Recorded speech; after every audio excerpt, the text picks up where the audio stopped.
Alleluia,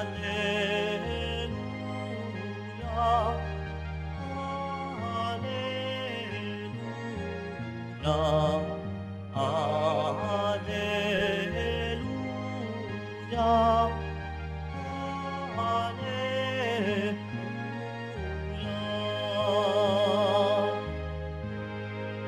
Sa kanila ang templo,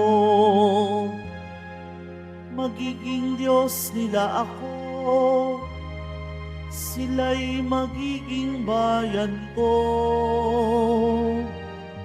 Alleluia,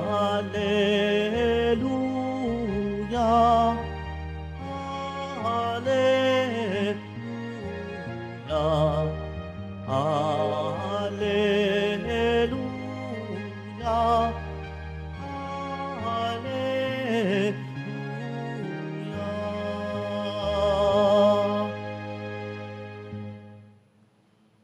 Sumainyo ang Panginoon. At sumaiyo rin.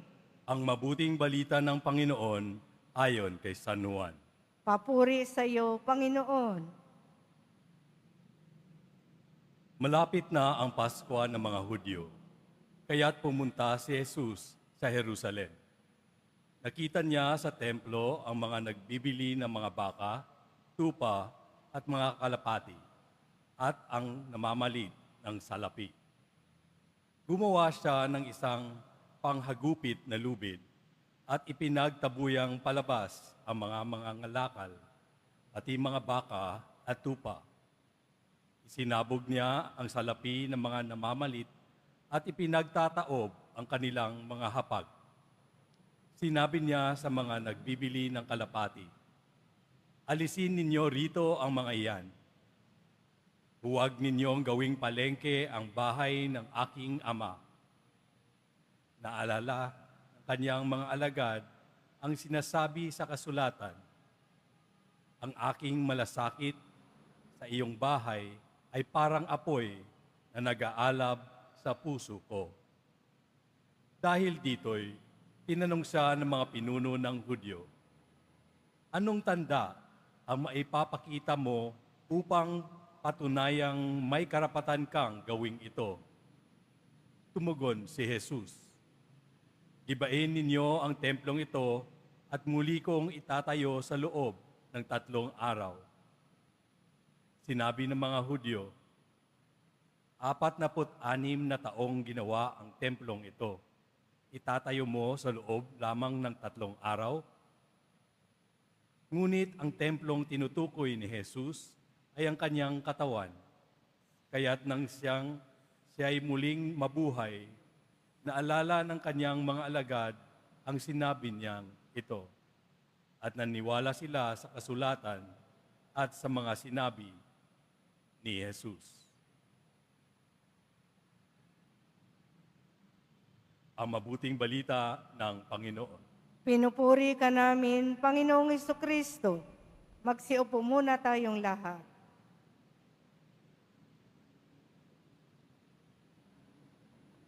Magandang umaga po sa inyong lahat at maligayang pagdating sa tahanan ng ating mahal na pong Jesus Nazareno. Pinagdarasal din natin ang mga nasa online, lalo na po mga may sakit, nag-aalaga sa may sakit, at mga kababayan, kadeboto natin mula sa iba't ibang panig ng bansa daigdig na nais sumama sa banal na misa dito sa Quiapo, sa Basilica Minor at Pambansang Dambana ni Jesus Nazareno. Ngayong araw na ito, gaya ng nabanggit kanina, ay ating ipinagdiriwang ang anibersaryo ng dedikasyon o pagtatalaga ng altar ng Katedral ng Maynila, ang inang simbahan ng ating Archdiocese at ang una ding katedral sa buong Pilipinas. Ngunit siguro may tatanong nyo, anong kinalaman natin doon sa katedral? Bakit pati tayo kailangan nating ipagdiwang ang okasyong ito? Lahat ng mga parokya, simbahan sa Archdiocese ng Maynila, ito ay ipinagdiriwang. Sapagkat may nais ding ipaalala sa atin bilang isang simbahan. Hindi lang ito para sa Manila Cathedral, ngunit sa bawat isa sa atin, sapagkat ito'y sumasalamin sa pagkakaisa. Alam niyo po, ang katedral, ang simbahan ng Arsobispo ng Maynila, ang kanyang kabunyian, Jose Cardinal Advincula, sagisag na siya bilang kinatawan ng ating Panginoong Jesucristo sa ating sambayanan. Siya ang susi sa pagkakaisa. Kung kaya nga't ang kanyang simbahan, ang Katedral ng Maynila, ang siya rin simbolo ng pagkakaisa. Pagkakaisa saan? Una, pagkakaisa sa paniniwala. Bilang mga Katoliko Kristiyano, tayo'y nagkakaisa sa pananampalataya.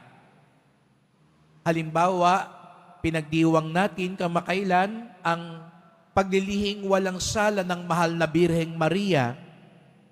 Lahat tayo naniniwala dito. Hindi pwedeng sabihin, kung ano ang paniwalaan mo, okay sa'yo yan, sa akin, ganun din. Hindi po.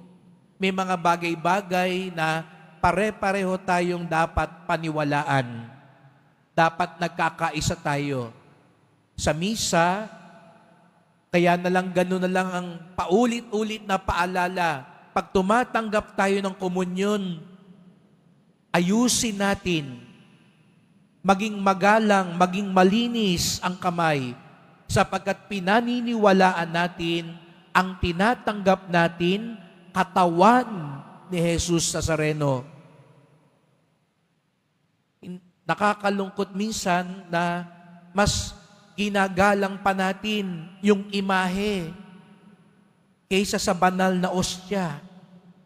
Samantalang sa paniniwala natin, opo, may galang tayo sa imahe ng Pong Nazareno, pero yan ay parang larawan lamang. Ngunit yung tinatanggap natin sa banal na komunyon, yan ang totoong katawan ni Kristo.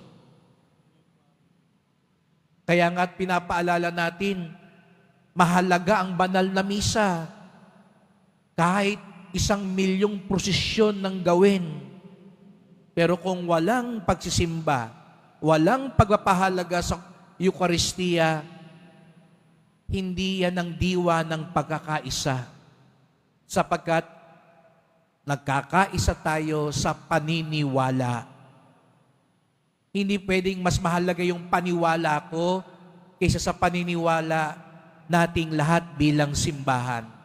Kaya nga tungkulin ng isang Katoliko, alamin ang mga turo sa pananampalataya.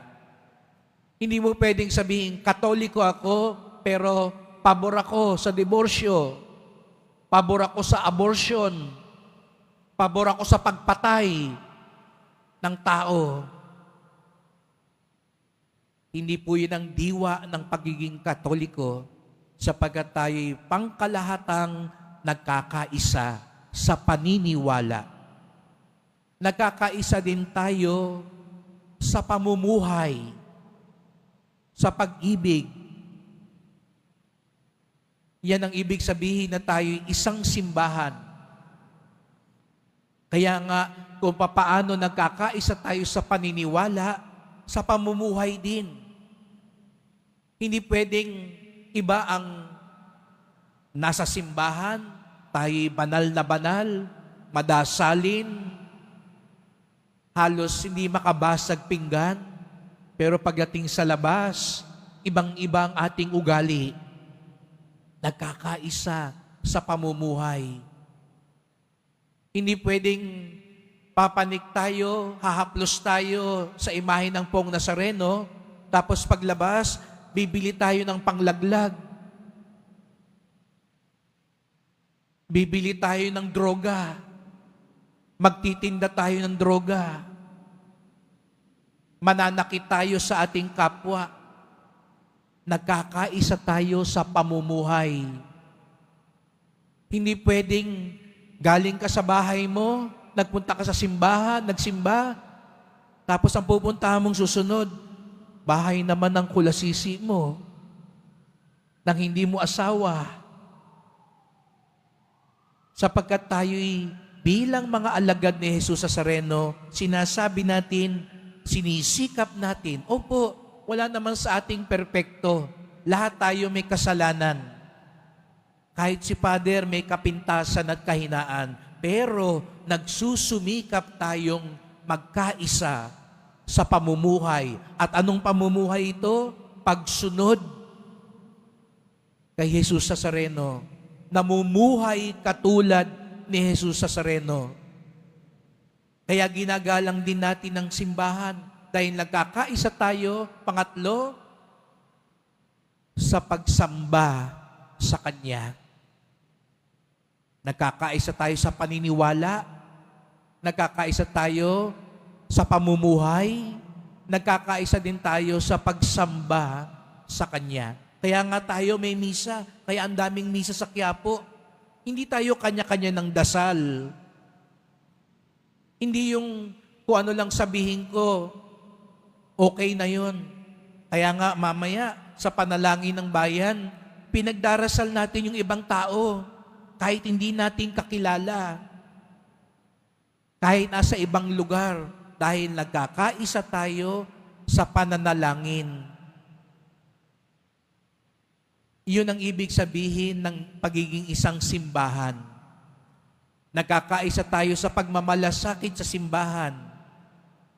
Kaya ginagalang natin, hindi tayo nagtatapon kung saan-saan dito sa simbahan. Hindi nyo po dito iniiwan ang inyong kalat. Hindi po to ang lugar ng antayan. Kung meron kang kausap sa Quiapo, o yung manliligaw mo, o yung kaibigan mo, dito tayo tatambay sa simbahan. Nakakaisa tayo sa paggalang sa tahanan ng Diyos at paggalang sa isa't isa. Itong ibig sabihin ng ating pagdiriwang ngayon. Kaya nga kung papaano masidi ang pagmamahal ni Jesus Nazareno sa templo ng Diyos, ganun din ang tunay na Katoliko, ang tunay na deboto, masidiri ng pagmamahal sa templo ng Diyos. Hindi lang sa templong gusali. Bahagi po yun. Igalang natin, kaya inaayos natin ang simbahan, pinapangalagaan natin ang simbahan. Pero pinapangalagaan din natin ang buhay na simbahan. Tayo po yun. At paano pangalagaan ang buhay na simbahan? Nagkakaisa tayo sa paniniwala, nagkakaisa tayo sa pamumuhay, nagkakaisa tayo sa pagsamba. Nawa si Jesus Nazareno, ang panulukang bato, ang pundasyon, ang ulo ng simbahan, tulungan tayong tunay na magkaisa, tulungan tayong maging katulad niya para masabi natin, tayo ang buhay na simbahan, tayo ang katawan ni Jesus Nazareno.